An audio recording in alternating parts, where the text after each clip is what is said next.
Hey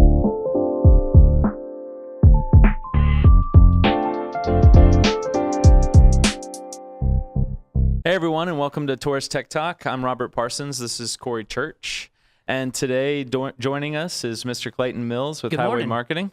How are you doing? Good. Thanks for having me out today. Morning. Glad to have you. Honored to be on a podcast. This is a first for me, so yeah, take that off the bucket list, right? Boom. First of many. First of many. Right. First podcast I've ever If done. this goes well, you may be lucky. You may be invited back too. Okay. Well, I'll try to do my best. So, Clayton, tell us a little bit about Highway Marketing.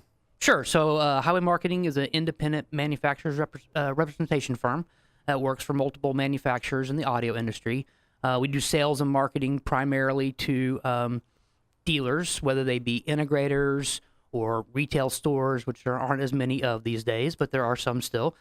Distributors, online resellers, anyone that's reselling the authorized product from the manufacturer. So we currently represent 10, I think, maybe 11. We'll have to count again. Manufacturers, Shure, QSC, Allen and Heath, K&M, Listen Technologies, Radio Design Labs, Focusrite Pro, FSR. It's a test, right? Yeah. If I can get through the line card all the way through. Basically. I got pretty. We'll throw it up. Your boss is for listening. everybody. Your That's boss right. is listening. Yeah, I don't know that he knows how to do podcasts. We'll have to show him that app. Just send him a link. Yeah. But, so they've been in business for 25 years. I've been with the company a little over 10 years, and we represent the great states of Texas, Oklahoma, Louisiana, and Arkansas. That's our area. They call it the TOLA region. Yeah. And, yeah. So, Again, New Mexico always gets... Yeah. Could just call it Talon. It's a really... I mean, seriously. like- it even rolls off the tongue better than Tola.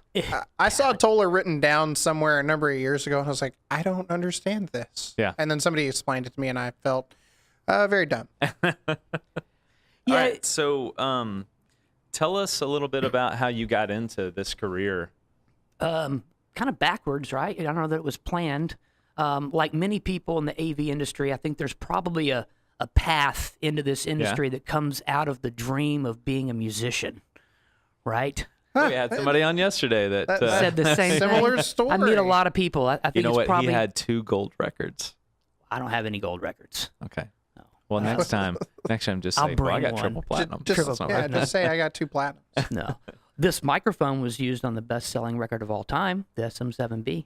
Anyone want to venture a guess as what the best... Look at that plug. I know. Anyone want to Right venture as to what the best-selling record of all time was?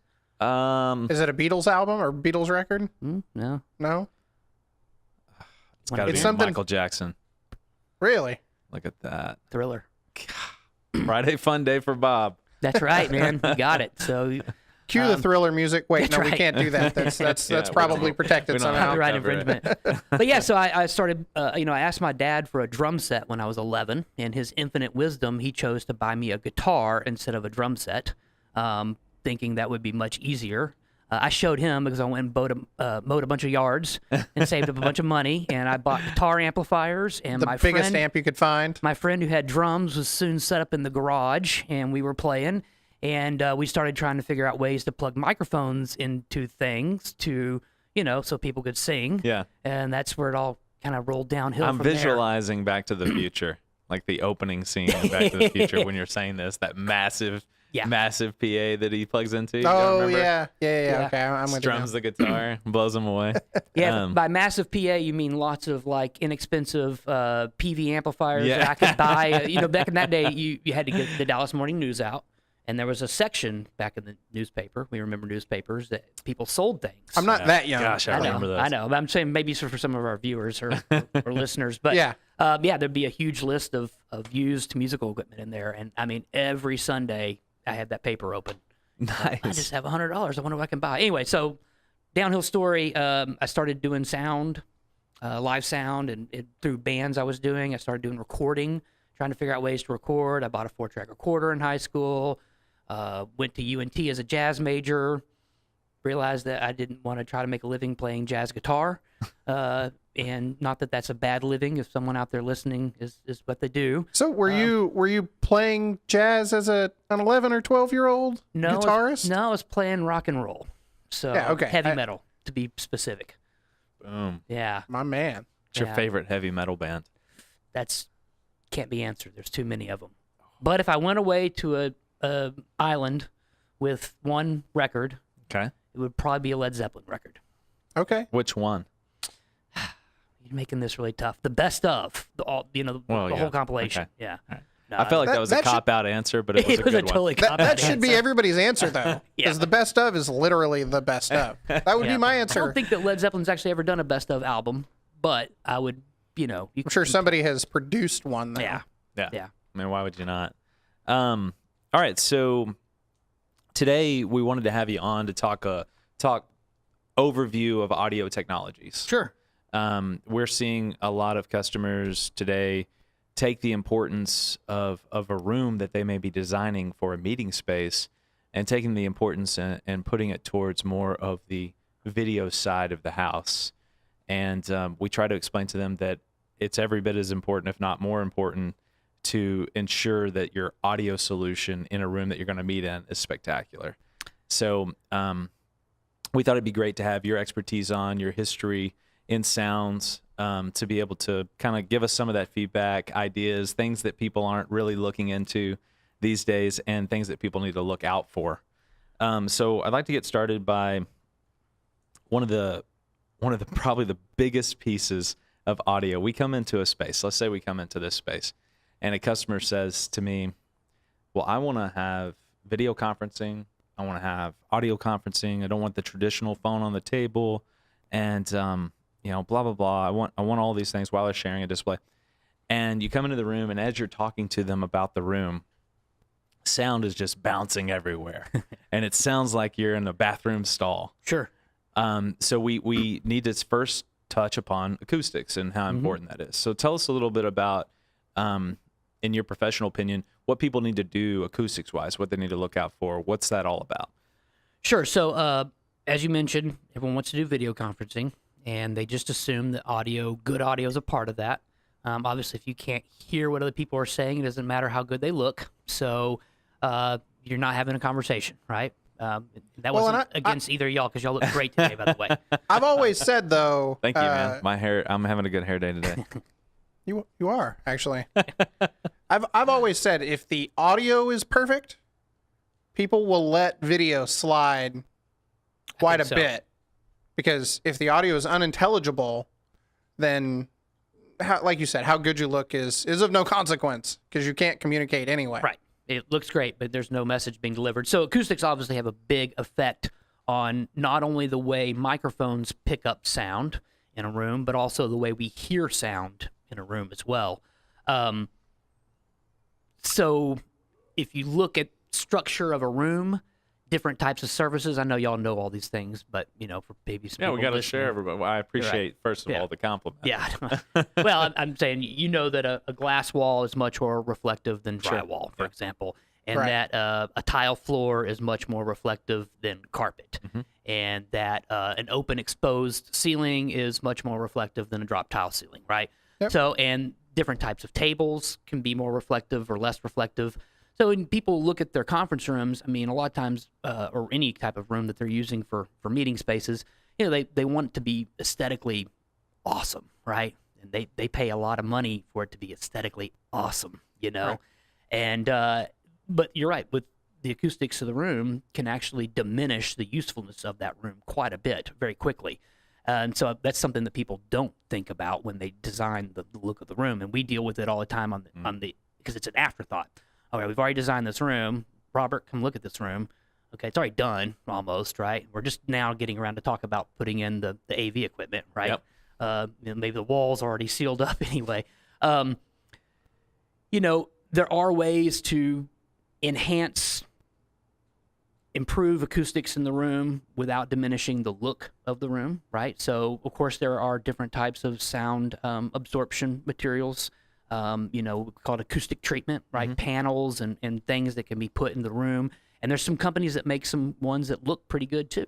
Right. Yeah. I mean, I've seen some, and we've even installed some that double as artwork. Right. Exactly. I was about to get to the artwork thing. So artwork can even help, and where you place it.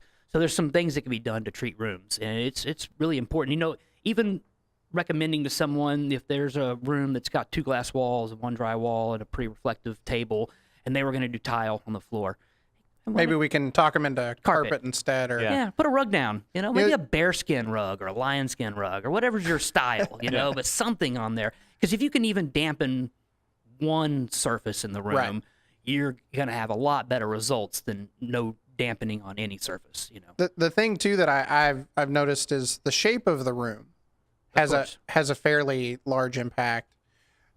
Even if it's 4 walls that are drywall and carpet and a fairly low drop tile ceiling, those rooms are fairly dead-ish. Mm-hmm.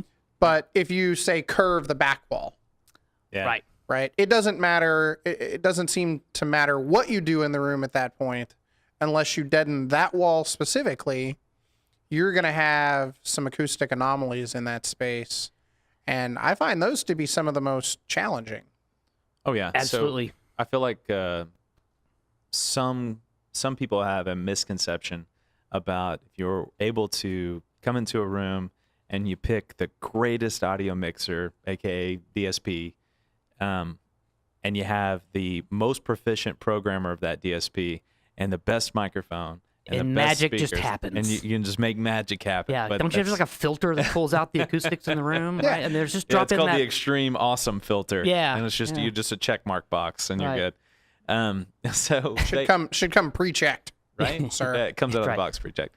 So I think that it's very, very important for people to take acoustics into account. Absolutely. And a good integrator, along with sometimes the help of a manufacturer, or in this case, a manufacturer's rep firm, can ensure that they are gathering the data to know, what are we dealing with acoustic wise in this space. Right. I mean, ideally, every client that you work with would allow you to do some sort of measurement ahead of time. RT30 analysis. In performance venues, we do a lot of RT60 analysis, which is the time it takes to the decay or reverberant sound to drop down 60 decibels. That's a measurement of it.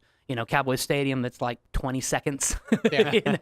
In there, and different rooms are different. But even in a conference room, I mean, if you can even get an RT20 or an RT30 on the room, that's pretty significant, because then you can plan the right microphones, the right placement to maximize what we call critical distance, right? Which am I jumping ahead? No. Yeah. I have a question when you're done. Okay. Well, critical distance is the point at which a microphone can no longer pick up the sound level over the ambient noise in the room. And different microphones have different critical distances. If you know what that measurement of the room is, that helps choose the right microphone for the solution. It's not always just about how the customer maybe wants. Well, actually, it is always about how the customer wants to use the room, probably. And they don't want anything on the table, or they do want something on the table, or they want wireless, or they don't want wireless, they don't want to drill the table. But having that room analysis ahead of time, you could cross some things off the list as you're having that conversation. Say, you've got a really reverberant room. I don't think ceiling mics are going to be a good option in here. And we have tools available to us, or any integrator should have a tool available to them to take these readings. And that's kind of what my question was going to be. In your opinion, so occasionally I'll use an iPhone app with a calibrated microphone to take some of these readings and measurements. What's your opinion on that versus a specifically designed and built physical piece of measurement equipment versus the iPhone app, whether it be a $100 app or a $500 app, and then a $1,000 or $2,000 calibrated microphone? Sure. I think that the technology in the phones today has gotten really good, and that you can probably get 80 to 90% the quality in some cases with an iPhone. The microphone array that they put in there is good, and the apps do a pretty good job. I was actually talking to a consultant a while back who uses a smart system, right, for analysis and performance venues, where you take measurements off of the console of what this audio that's being outputted to the system is before it gets to the loudspeakers, and then you move high-quality reference microphones into different points in the venue to take different measurements of how the speaker system in the room are shaping the sound at that point. Right. And then they can look at those comparisons and mix things together inside the system to kind of adjust for those deficiencies in the room or the system, right? Right. he told me that in most cases, his iPhone app at the time would measure between 1.5 to 3 decibels at most off of any specific frequency. And in some cases, it was exactly the same. And this is using the internal microphone on the iPhone? That's correct. Because I've always, in a pinch, I've done that. But in the cases where the room was going to be particularly tricky, or we were going to do surround processing or mix minus systems, something more complicated than your typical distributed audio system, I've always brought along a calibrated microphone that I'd purchased some number of years ago. That works with your phone? Yeah. You just plug it in to the lightning port on the phone, and then there's a calibration process to check the mic, or you can send it back to the company that I bought it from. It's a iMic test, I think is what it's called. Yeah, I have one of those, actually. And I had compared that particular microphone to my latest iPhone, and there's no discernible difference at the frequency range in which I'm dealing with. The voice intelligibility range. Right. Exactly. So what I'm hearing you say is that there's really no excuse to not take those, to take those measurements. We all have them. I see all of our phones sitting out here on the table. And Clayton is much more versed in this than I am. So that's why I kind of wanted his opinion. And I'm not saying that the iPhone or the iPhone app or Android or calibrated mic replaces, a properly calibrated piece of equipment. But for those of us in the conferencing space, we're dealing with spoken word, not vocals, not multiple channels of right, not extreme low frequencies and high frequency reproduction from cymbals and those kind of synthesizers. Exactly. I think we can get reasonably close to a very good outcome. Yeah. Even simply using a modern phone and a well-designed app. And there are a ton of apps available. I was just about to say, there are so many RTA apps and decibel meters and sound pressure. They are not all the same. They are not all the same. There are not several. All apps are created equal. Yeah. But so I think that's probably, if you were, and I didn't mean to get sidetracked on an app conversation, but if you're looking for some, be specific. You want multi-channel analysis. You want a wide frequency range, and graphing and recording of availability in that app, rather than just a big number on a screen that says currently the room is at 58.3 decibels. So. That's useful if you're trying to measure HVAC noise or something, but beyond that, yeah. Well, I'll use it for setting up DSPs. Like, I'll sit my phone here with the mic where I'm at, where the microphone is at. And if I've got a particularly noisy room due to environmentals, then I'll use roll-off filters or something to edge that out. And I can check what that frequency of that noise is. That's right. And attempt to eliminate it. And that's how I'm most commonly using those functions. So I think generally, though, back to your point, yes, there are great measurement equipment and tools and reference microphones available out there. And if you have those and you have bought them, that they work great. But there's really no excuse not to be doing measurements because of what we have available on our phones and the apps nowadays. And I think, it's good enough.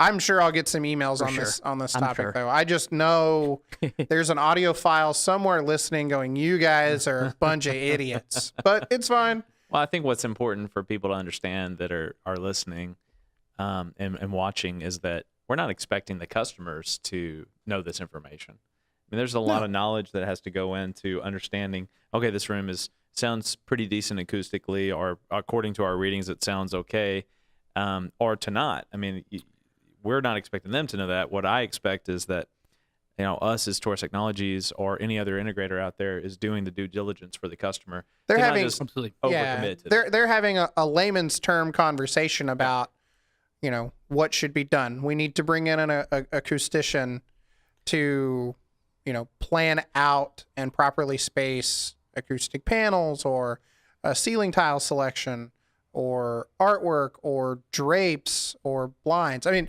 this room is a good example of something that, on using this microphone, which, as Clayton alluded earlier, is fantastic, and we're all wearing headphones. This does not pick up a lot of ambient noise. So even though this room is fairly reflective, it is not reflected in the recording. We will continue to improve the space here, but I don't know that there will be a large impact in the recording in the end. Yeah. Simply because of the microphone chosen. And I know that's one of our topics here is, selecting the right microphone for the space. That's a great segue. Right. Well, yeah. Ceiling mics versus table mics versus this giant thing that's in front of my face. Well, let's roll into that. So, acoustics, which we just covered, is obviously the first part. Right. The next portions of our discussion are all hinged upon that, really. So, microphone technology.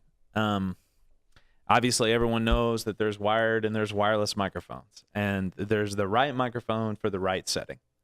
So, I know this is a difficult question to answer, but drum roll. Yeah, let's take a use case example. Okay, I'm going to outfit a 20-person rectangular table conference room, big boardroom. Let's just pretend for a second it's acoustically perfect. Okay, nice. Good job. That's going a long way. Acoustically, 90% perfect. That doesn't happen. So, but we'll give it an A rating on its type of intelligibility. There you go. Okay, perfect. When you're coming into a customer, how do you educate them in choosing the right microphone?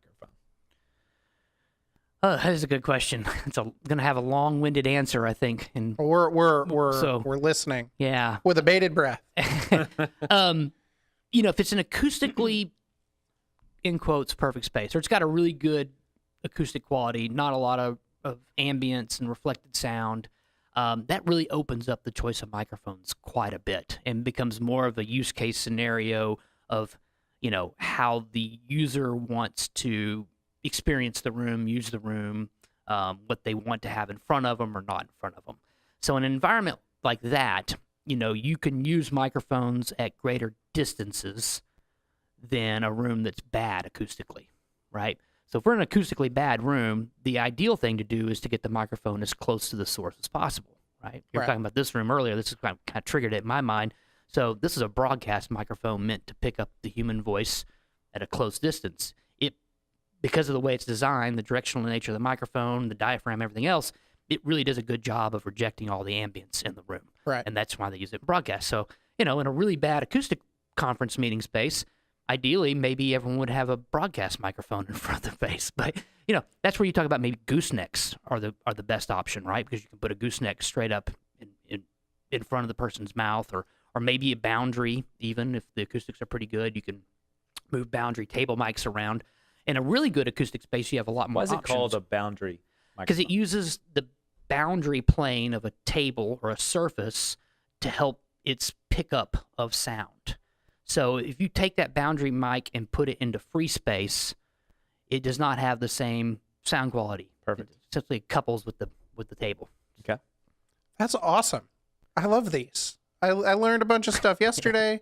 Oh, yeah. Hopefully a few people were just like, crap, I didn't know that that's what it was for. I mean, I may have just made that up. I mean, I'm just saying. No, it makes complete sense. And I know the pickup properties of a boundary microphone change once you remove them from the surface that they're sitting on. Right. So if somebody, and I've seen it happen, somebody will, and I'll use my phone as an example, pick up a boundary microphone and go, hey, over here, blah, blah, blah.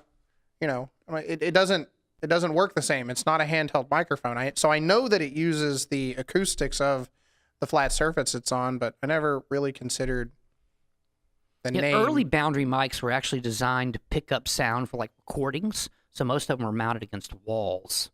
Mm-hmm. They put them in tops of pianos, close the lid, that kind of thing. And then that technology evolved into a conferencing mic. It makes a great conferencing mic, given that the acoustics are good and that you can get people to use them close enough to them to pick up, and they don't pick it up and slide it all the way down the table and wonder why the microphone doesn't work anymore.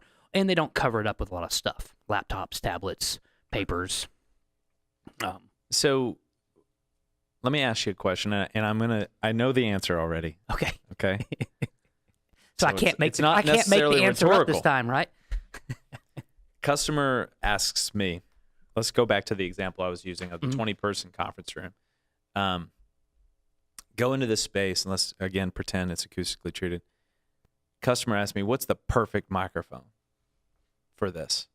Is there a perfect microphone for a space? Well, I think you're using it. Because when Clayton, sorry. No, yeah, that's exactly what I was. When Clayton and I were talking before we got started, he was like, man, it would be awesome if we could just put these broadcast microphones in front of everybody's face on a conference call ever. How amazing would that be? That's exactly my point. Yeah. So maybe his answer is the SM7B. So what I'm wanting out of you is to say that there's almost no perfect microphone. Right. Go ahead. I'm sorry. There are a lot of options. Yes. Some are going to perform better than others. The example of the acoustically perfect room, though, the holy grail of conference room physics and acoustics, that doesn't happen every day. But when it does, that really does open up a lot of good options. Technology has gotten vastly better with microphones, just even in the last 5-7 years, with the microphone arrays and the beamforming microphones and all the stuff that we're doing with the DSP and microphones now in our industry. Which, really we're kind of years behind, because if you think about it, hearing aids use microphone arrays, right? And, they've been using those for a long time. It's like we're just now catching up to other industries. But anyway, you have a lot more options available to you, and you can really begin to have the conversation with the client about how do you want to use your room. Yes. Do you want to do a ceiling mic? We can do that in this room. You may need more than one, because you still need to maintain critical distance with that product. Or maybe you want some stuff on the table. We can put out table mics. You want to drill your table. You have a lot more options in that type of room. However, if I had to pick the best microphone in any situation, I will go on record as saying you just want to get the microphone as close to the person as possible. There you go. No matter what the acoustics are. It is always going to sound better. Yeah, I mean, you can't beat gooseneck physics. microphone, an SM7B, a handheld microphone in a perfect room or a non-perfect room, that is always going to be the best case. However, it's usually not conducive to the way people always want to use their room. It's about finding the closest thing to that still allows them to be as productive and use the space as the way they want it to. Right. And I think, and you probably guys do this a lot too, you have to also temper expectations with the customer when they don't choose to have a microphone right in front of their face. Well, and you're familiar with our offices here. We have this microphone. We've got a ceiling microphone by Shure. We've got a ceiling microphone by Biamp. We've got a ceiling microphone that is probably a bit outdated now, but by Polycom. We've got table microphones by Shure. We've got table microphones by Cisco. We've got any the number. list goes on. Yeah. And it's not uncommon for one of our account managers or myself or an engineer to put together a comparison for an end user. And oftentimes they're like, well, we'll come out to your office and check it out. I'm like, nope, stay right at your desk. We'll call you.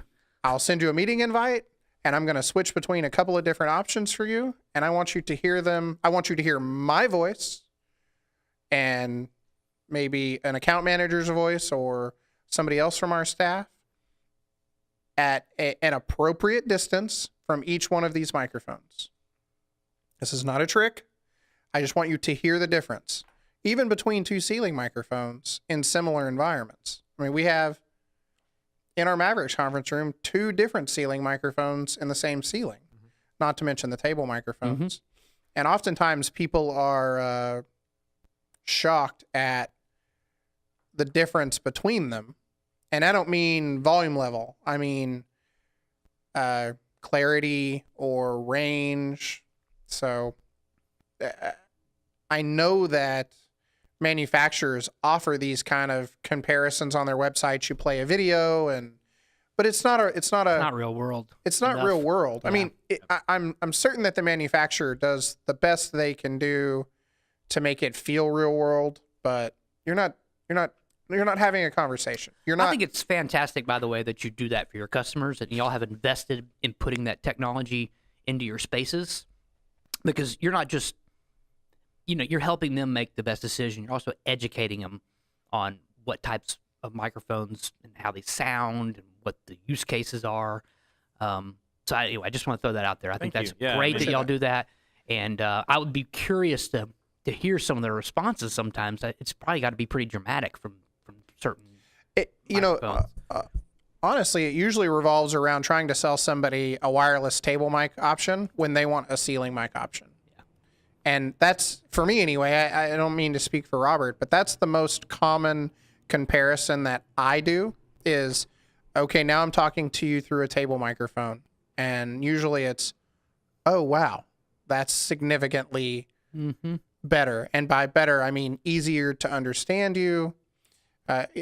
Because typically we're trying to get several people in the room having sidebar conversations and moving papers. And, those things all have an impact on the conversation. And if you've ever been in a conference call where somebody's typing or mouse clicking or shuffling I think papers. we've all been in several of those. Yeah. Can you mute, please? Will you please mute? Exactly. And if it goes on for minutes and hours, and it's exhausting. It is. is. For me, it's Makes your brain work a lot mentally harder. exhausting to try to sort out the noise from the conversation. Mm-hmm.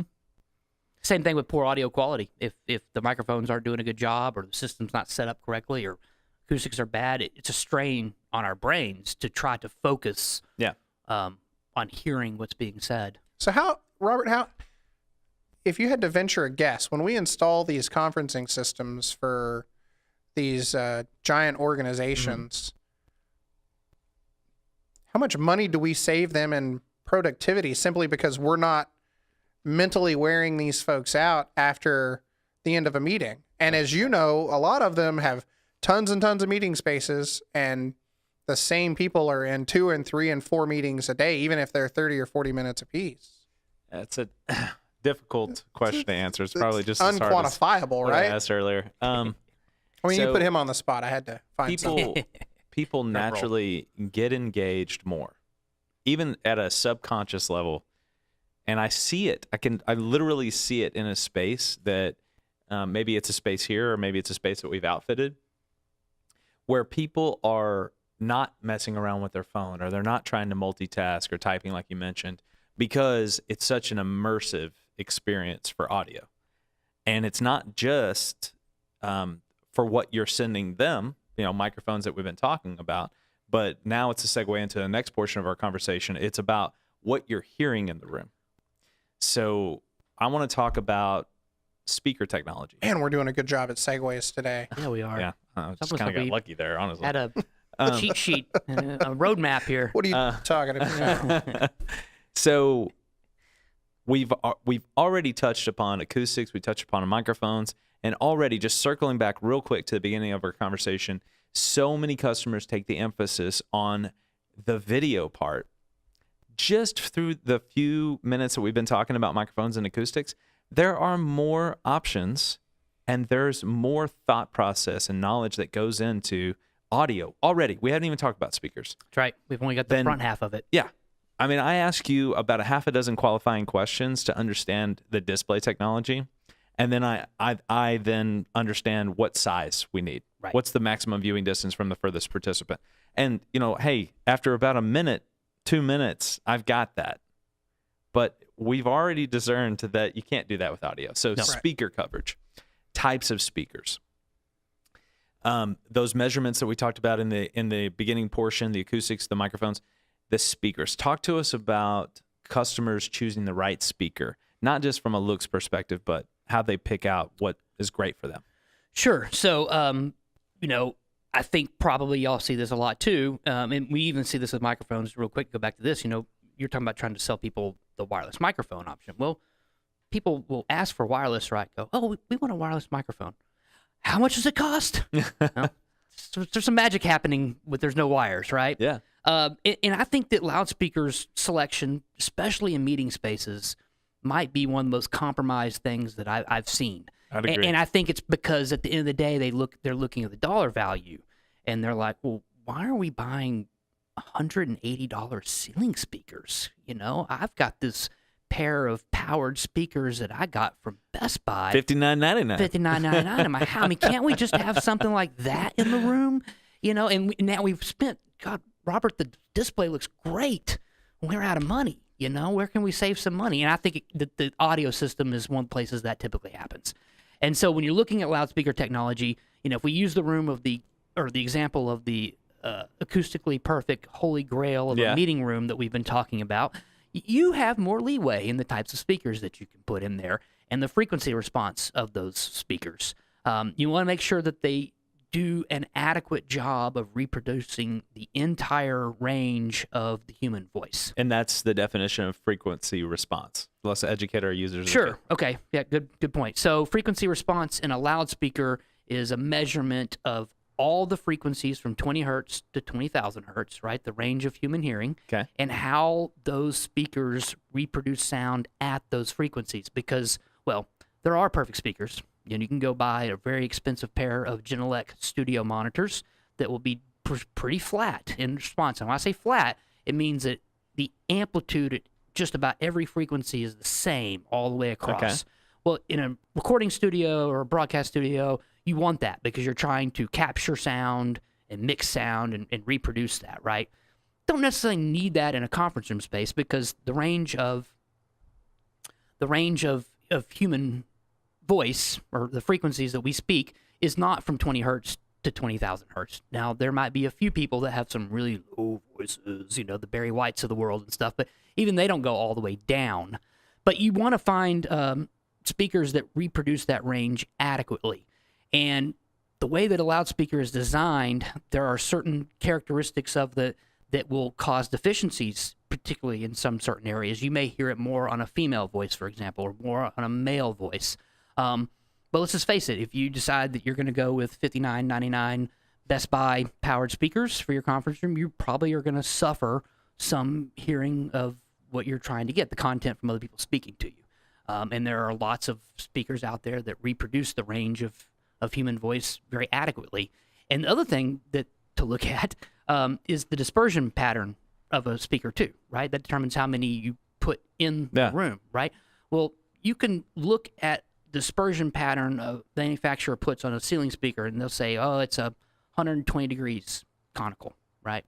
But you still need to go look at the frequency response because not all the frequencies that we're trying to get may actually reproduce within that 120 degree area. That's a really That's a really good point that just glancing at a spec sheet is often missed. Mm-hmm. That's right. You look at the bullet points: frequency response, size of the woofer, wattage, and its dispersion pattern, and then you kind of just move on. Yeah.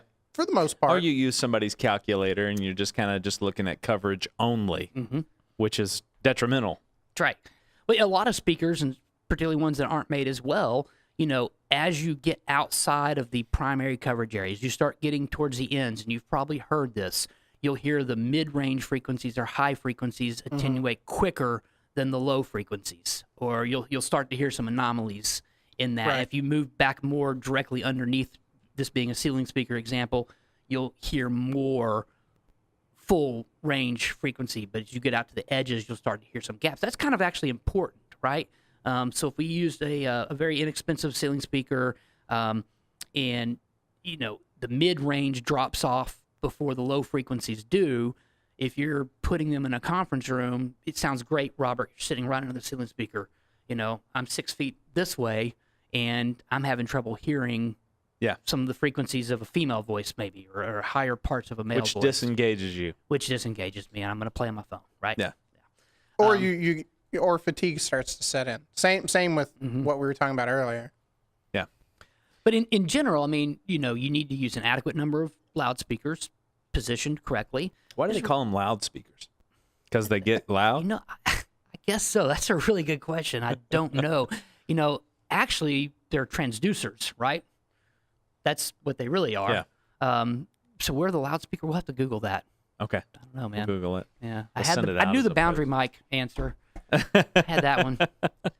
You didn't know there was going to be a test. Yeah, that's right. I think another point that we want to kind of cover for a second is speakers, just like microphones, can be an aesthetic part of a customer's decision.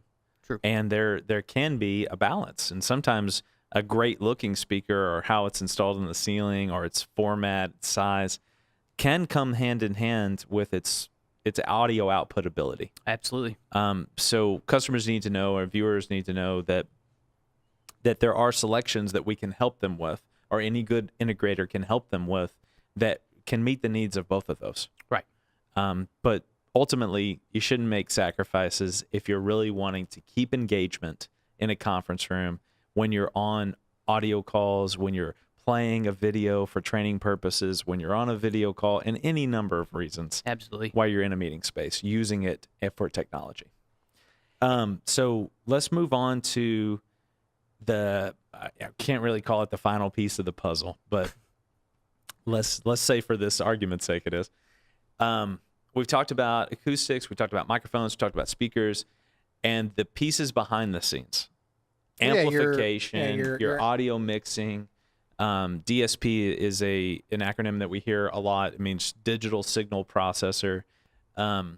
So tell us about the thought process that comes into selecting those, what people need to be thinking about, and maybe a few different types out there. Sure. So obviously these are the invisible parts Yeah. of the system, right? The ones in a rack, or magic. hidden in I mean, the ceiling. and y'all see sometimes. this too. When a client says the room is broken, they're usually talking about their control interface, whether it be a touch panel or something on the wall, or the microphone, or maybe the speaker or the display, because that's all they know that's there, right? There's all this other stuff happening. And DSP and amplifiers are obviously very critical.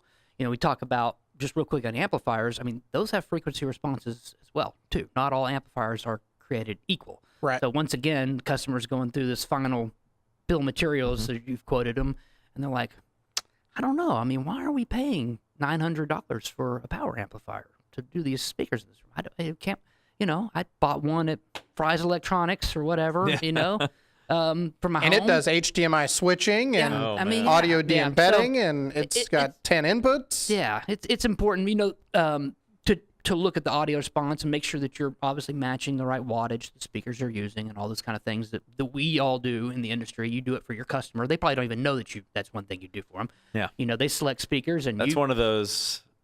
Okay, we have to have that line item approach by customers. Rarely do we get an argument over amplifier selection outside of price.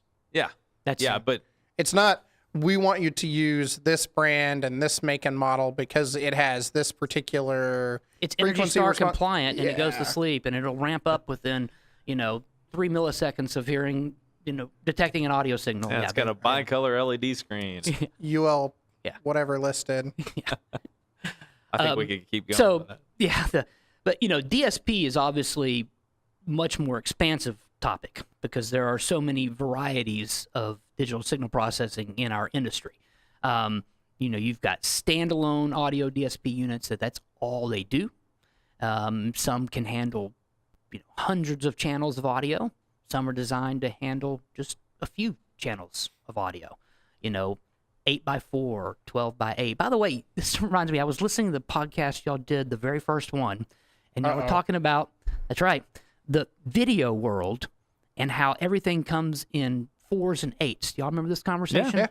Yeah. And y'all came to a conclusion, I believe, right? Remind me. Somebody just sat around in a room one day and said, "Oh, you know what? Let's just add another one to it." I'm going to throw out a hypothesis on this one. I believe in our industry, everything runs in 2s and 4s and 8s and 16s and multiples of basically 2, right? Yeah. Because it comes from audio, right? So originally everything was a stereo recording. I know part of the tracks. reason why it happens in the audio world.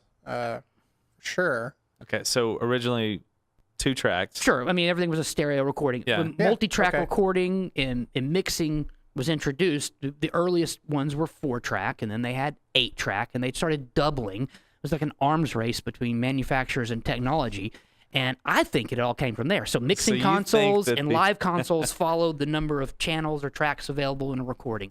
We went from having, small mixers to 4-channel mixers to 8, and then I just all That's kept with completely even. plausible. Yeah, it is. It's just a hypothesis. I don't I'm know sure that it's somebody true. that is listening and/or watching is knows the going answer. to Tear me type up for back this. and be like, "No, maybe they're in the video realm of our pro AV world." No, are you kidding me, Clayton? But if you look at the audio world, everything is in multiples of 2, right? Yeah. It's never an odd number thing. It's always an even number. And typically it's in multiples of 4 or 8, is right. This is a 16 by 8 digital signal processor. This is a 8 by 8, a 12 by 8 with 8 channels of AEC or acoustic echo cancellation, whatever it is. It's always in those multiples. Well, then we don't have a note here to discuss this, but We're going off topic. We can. we're going off the off-road. rails. We're going off These the are the rails best here. portions of the conversation. AVB and Dante audio and limitations from a channel perspective based on chipset, I assume, right? Chipset and network bandwidth. Network bandwidth, we'll pretend that that's not an issue. Okay. Okay, let's pause for a second, just for our listeners. Explain Dante briefly and explain AVB briefly. What is that? Only from an What are audio those- perspective. What do at those this words mean? Okay. So those are 2 different protocols in our industry for audio over the network, or what we call audio over IP. That's kind of the slang term, right? Or I guess official acronym, AOIP. Right. And these are 2 different protocols that are out there that are pretty common. We'll start with Dante, which people throw that word around quite a bit. Dante was there's a book about that, or an artwork or something, Yeah. right? Yeah. From the 1400s or something, right? Anyway, interesting 15, name. 1547 15 specifically. Okay. Very good. I'm totally BSing. Just to be clear, don't call me out. So, Hold on. yes. So I don't want to spend a ton of time on the Dante conversation. I want to touch on it briefly because I think in a follow-up podcast, Yeah. I want to have AVB's champion Michael Hooper on, and I want to have you back, and I want to have a versus, and I want to have a 45-minute conversation on just audio over the network. I think that's a good idea. Because an open we're network. going to spend like 2 or 3 minutes on Yeah. this topic, and we're not going to do it justice. And we had a whole, I think it was 58 minutes on video over the network. Yeah. I listened to part of that podcast. And of it. and I think while we have not, you and I have not discussed this, and this is literally just off the cuff, we've got to have that conversation. Yeah. I think it's a good conversation. So let's go real quickly back to what they are. Dante is a protocol that's developed by a company called Audinate, and they license that technology to other manufacturers through chipsets primarily, although there's some new developments coming soon, sometime in Orlando, very near. They're going to change the conversation about Dante only being available on a chipset. But anyway, it's essentially sold or licensed to manufacturers. Any manufacturers can choose to get in the platform. Some of the advantages people talk about with it is the discovery and interoperability between multiple manufacturers' product. And that is why Dante, currently, there are more manufacturers doing that. It's been easier to set up. It actually kind of came into our world through the live production world. The earliest devices were some of the Shure microphones that have Dante on them, Yamaha mixing consoles, and digital snakes. You know, I used to do live sound. We used to haul around trunks full of copper, you know, and it's heavy and a pain, right? To put it easy. The days now that you can run single Cat 5 lines from a mixing console to the stage rack is a beautiful thing. And it's hundreds of channels of audio. That's right. Over 512 by 512 if you want to. Right. You can support that. So Dante's really taken off. There's over 300 manufacturers doing. That's what Dante is. It's very commonplace.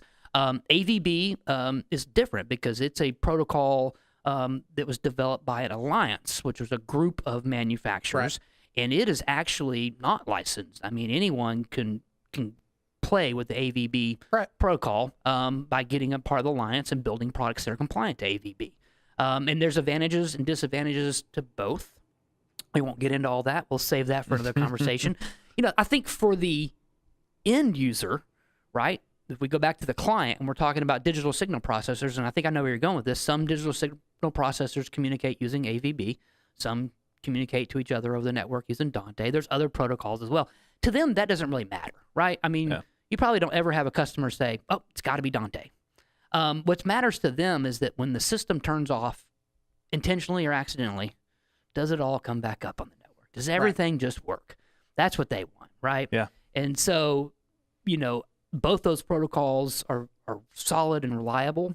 So it's more about, I think, probably how y'all choose which DSP fits the bill for the room.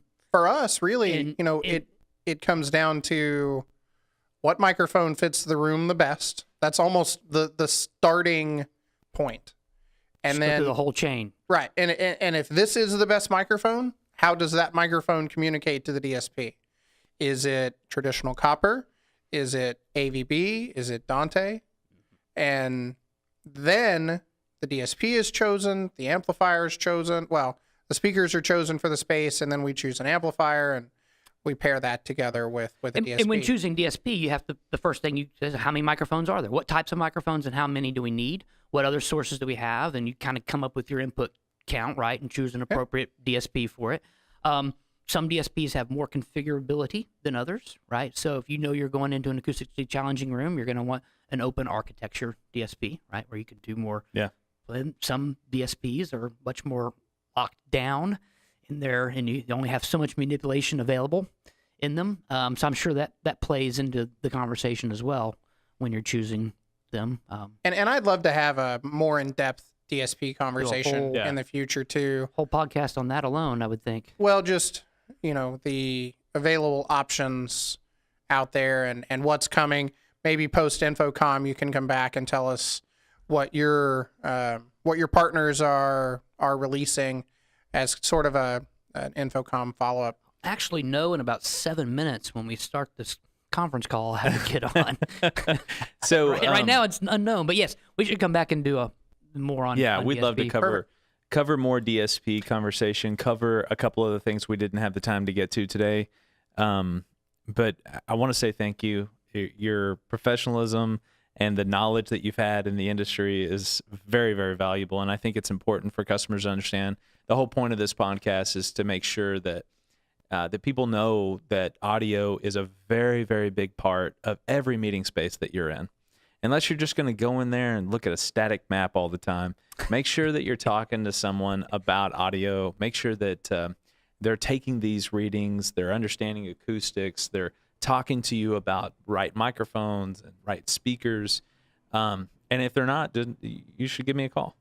Well, and understand that, while the people, our end users, our customers, don't necessarily know Clayton's face, we're partnering with guys like Clayton and various other people in the industry to make sure that, they're keeping our toes pointed forward, that we're not making mistakes, because we're certainly not infallible. So we enlist as many professionals in the industry as we can get, Clayton being one of those. Absolutely. Well, thanks for having me on. I've enjoyed it.